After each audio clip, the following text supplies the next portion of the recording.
Hey guys, welcome back to the channel, or if you're new, welcome. We're gonna get back into more Amberlynn Reid content. Now we are back with the newest video of her responding to Beck for the last time, which, I mean, how many times is she gonna do that?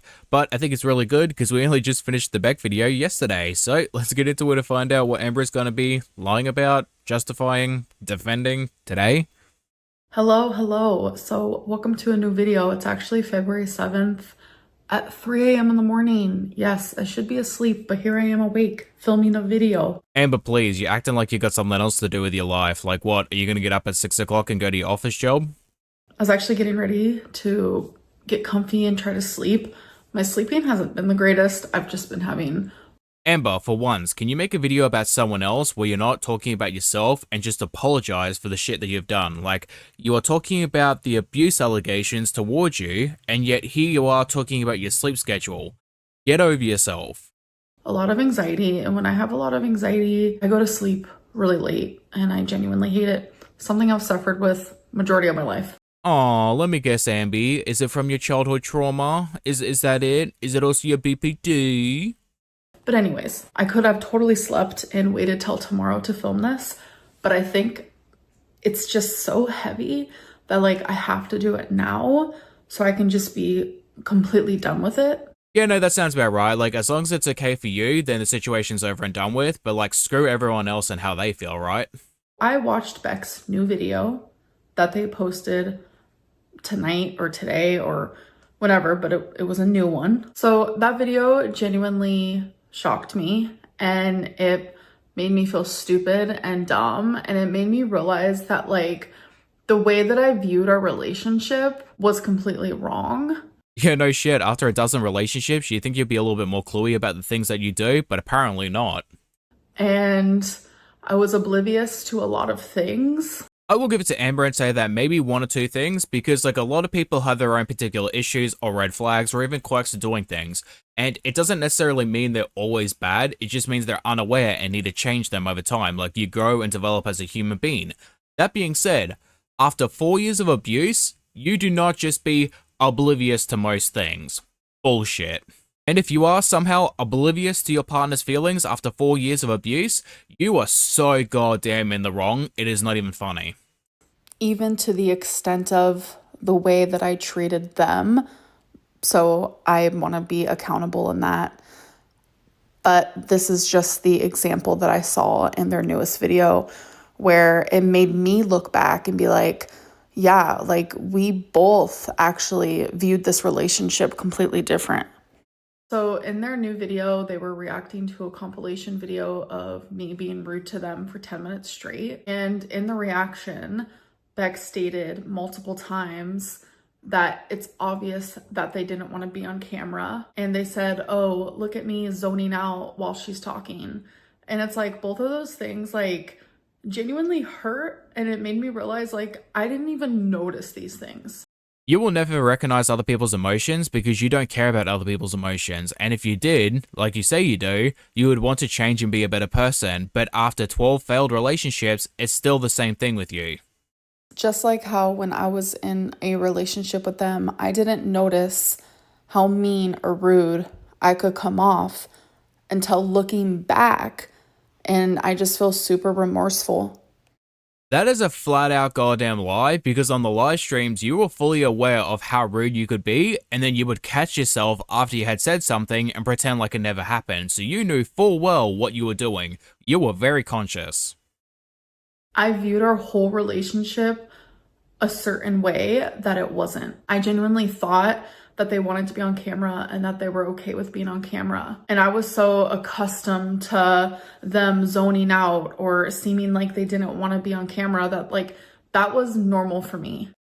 Right. I'm going to replay this again, and I'm going to let you guys hear the contradiction within her own sentence. Just, let's play that back, shall we? That they wanted to be on camera and that they were okay with being on camera. And I was so accustomed to them zoning out or seeming like they didn't want to be on camera that like that was normal for me.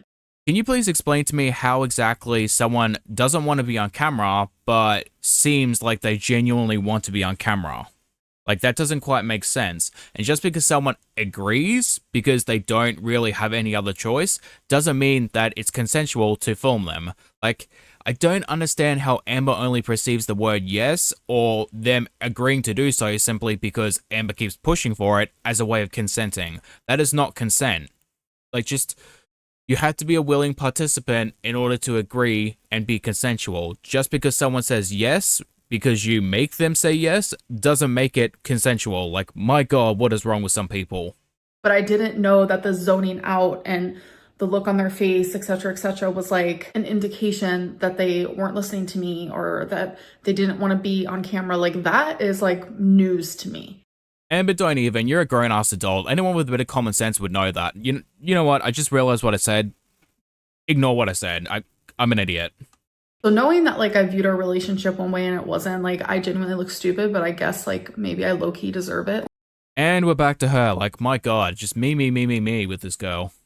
Realizing that we both viewed this relationship so differently actually makes it easier for me to be accountable and to apologize.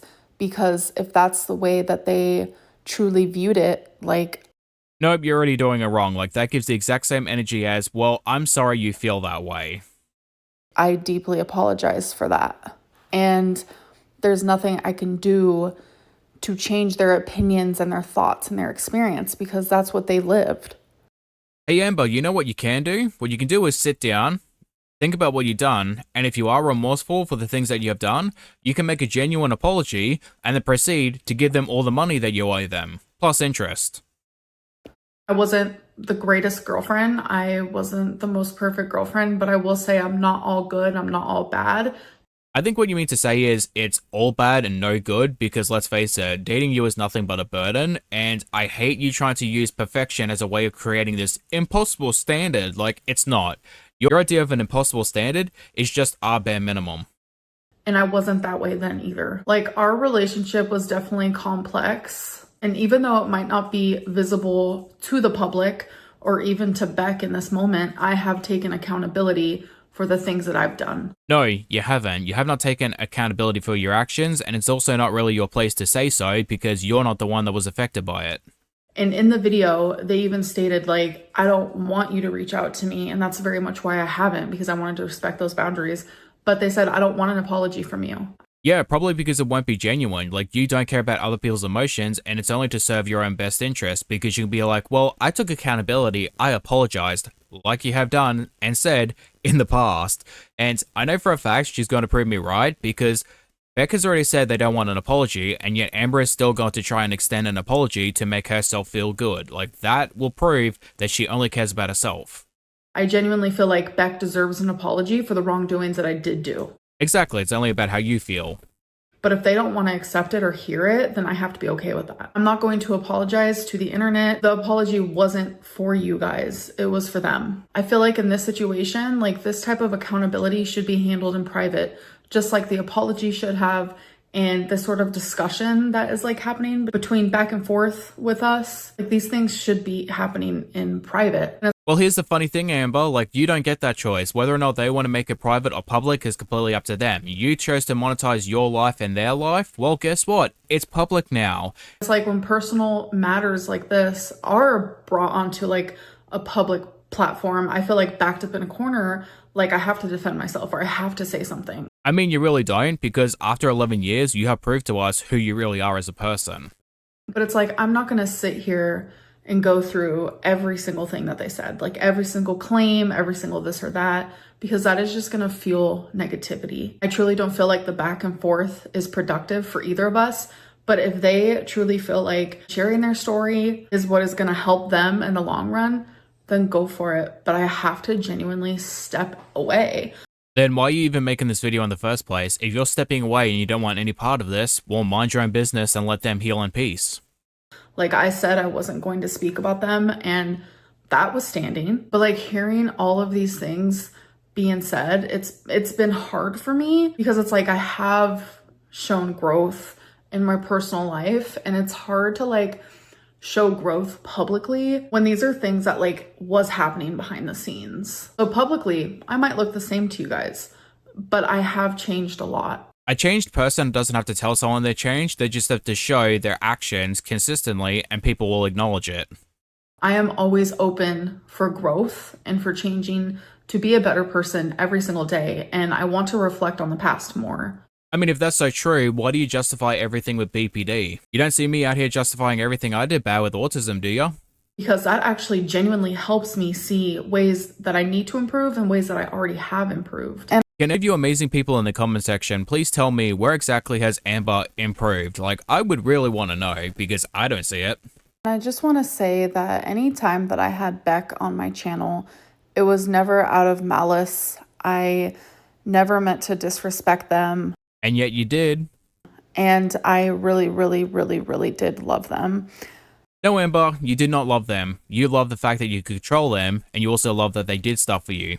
That is it. This might be a little tea, because no one knows, but when Beck and I were just friends, while I was with Feline, and Feline did know this, don't worry.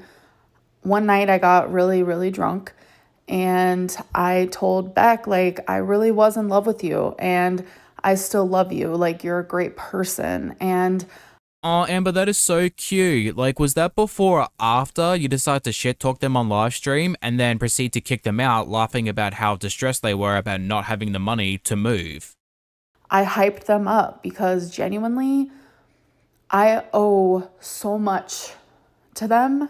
Yeah, fucking oath. Sorry, I went full Australian for a second. And I have so much gratitude to them. They were there for me during some of the hardest moments of my life, i.e. when I was diagnosed with cancer. And yet, you would think, you know, maybe, just maybe you would treat them better, but absolutely not. But I have never tried to show them in a certain way. Nothing was ever out of malice from the bottom of my heart, and I just really needed to make that clear. So because you weren't conscious about it, suddenly that makes everything better? Like, it wasn't conscious abuse, it was subconscious abuse, so therefore it's perfectly fine. Like, honestly, all I can really do is just continue working on myself. Yeah, to continue working on yourself, you would have to start working on yourself, and you still haven't done that yet, so you might want to start before you continue. And hopefully this time, unlike all your diets, you might actually stay on that bandwagon. My focus moving forward is to just ignore it all. I'm sorry, but how are you going to take accountability for your actions but then ignore it all? Like, you can't do both. It's either one or the other. Are you going to play ignorant and pretend like it never happened? Or are you going to apologize and accept accountability for your actions and try to be a better person? Like, you contradict yourself so many times and yet you're not even aware of the contradictions you make and then get upset when people point them out. Like, I wanted to take what Beck is doing and put it in like a positive way and put a positive spin to it and like be like, yeah, I am accountable. But at the same time, obviously, like, I do find frustrations in the ways that I feel like they are exaggerating or they have lied. As the aggressor in the situation, Amber, you don't really have a right to say whether or not someone's either exaggerating or being overdramatic. Like, that is not your place to say so because you are not the victim in that situation. You're the one that did the victimizing. I do firmly believe that two things can happen at once. I can be accountable, but I can also be frustrated. Yeah, I'm going to tell you something, Amber. You're absolutely right when you say two things can happen at once, but you are not right when you say that you take accountability because you still have not taken accountability for hardly anything. And on top of that, your feelings mean jack shit in this situation because you are not the victim. But I'm not accountable and frustrated about the same things. Like everyone likes to say, there are three sides to every story. Their side, my side, the truth. Yeah, and you want to know something about the truth, Amber? The real truth of the situation that actually happens is far closer to their accounts than it is to yours. In fact, that happens with pretty much every single person that has a falling out with you, so maybe you're the issue and not them. And like a really good example of like people viewing things differently, like kind of what's going on with like Blake and Justin. Blake feels like one thing happened, while Justin's like, no, that's not what happened. So you know what? I can't even sit here and firmly be like, okay, Beck is lying, because if they viewed it that way, then I have to accept that for what it is, because what's true to someone and the way that they view something might not be true to everyone else in the room. Except you're missing one key detail, Amber, which is Beck didn't just talk about their feelings, but talked about things that happened in the relationship. So, if you're saying that Beck is lying about certain things, that means you're calling them a liar. You're not saying that their feelings are lies, or they didn't actually feel that way. You're calling them a liar because certain things didn't happen or were over-exaggerated. Like, understand what you're doing is not what you're actually saying you're doing. I want to play devil's advocate here for a second. Except you're the devil in this situation, and you've been advocating for yourself this entire time, so like nothing new there. If I'm remembering something wrong that Beck genuinely remembers as like a full truth, Nope, absolutely not. Don't you even dare try that. then that's fair as well, because I have really bad memory problems due to moments of high stress, trauma, BPD. But remember guys, she's not using these things as a justification, she only brings them up as a reasoning of why she does things, aka a justification. When I have anxiety, sometimes I'll literally like black out because I'm so anxious. Could you guys imagine a situation where like I had to deal with someone who's being disruptive, and instead of doing the right thing, which would be call the police to have them removed from the premises, like I just straight up assault them, like I just molly whop them upside the head, and then people ask me, why did I do that? I just turn around and go, teehee, autism moment. And I just want to say, whether my apology was behind a paywall, Jesus Christ, she's acting like she's goddamn EA or something. Like, no Amber, this is not The Sims, you don't just put an apology behind a paywall and call it a DLC. whether it was in a Snapchat, whether it's in a YouTube video, or whether I say it to Beck directly, it is 100% sincere. And I have apologized to them personally, but that was years ago after our breakup. Beck and I was friends. How the hell are you going to sit there and look stupid as hell saying that you have a sincere apology behind a paywall? Like, that in itself is not sincere. You don't make people pay for an apology or to pay to see an apology.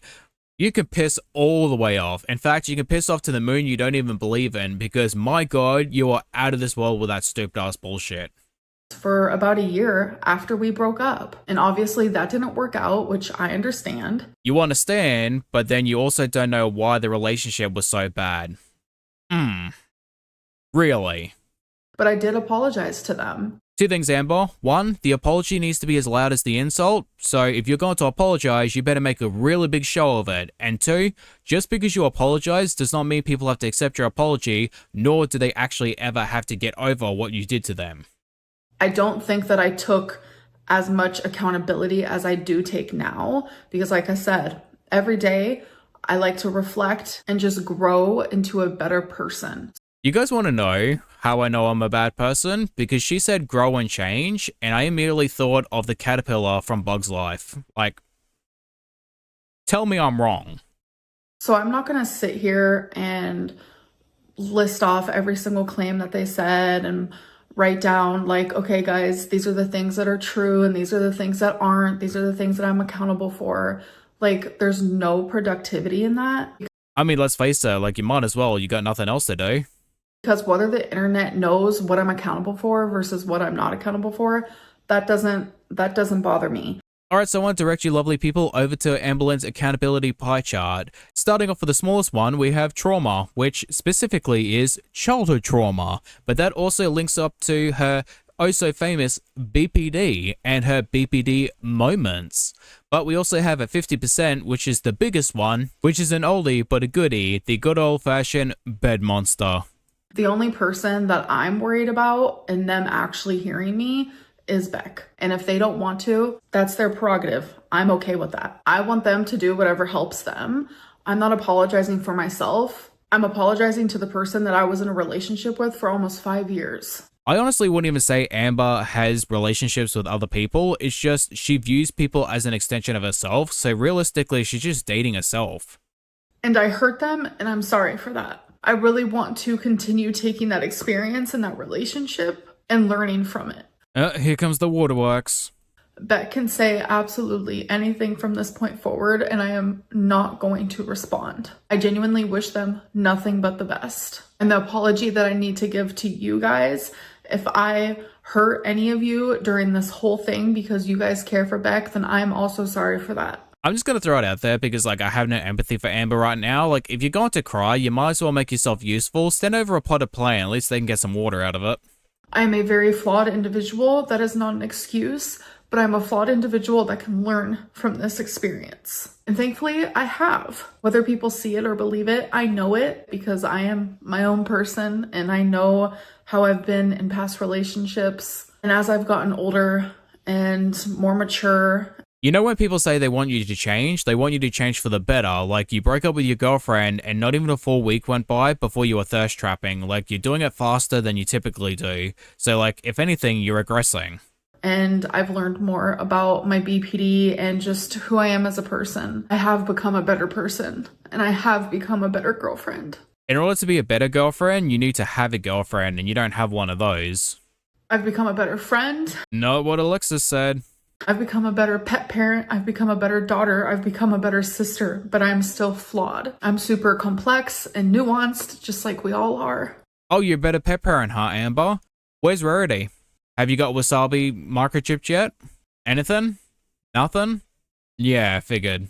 And this just has to be the last time that I speak about this to protect my peace, and I hope that Beck does things that also protects theirs. I'll see you guys in the next video. Bye. Yeah, no, I want Beck to do this for months. I want months of this stuff. Like, I want you not to know peace for quite a while, Amber, because you deserve it. That being said, thank you for watching. I hope you guys enjoy, and hopefully get to see lovely people in the next video. Bye-bye.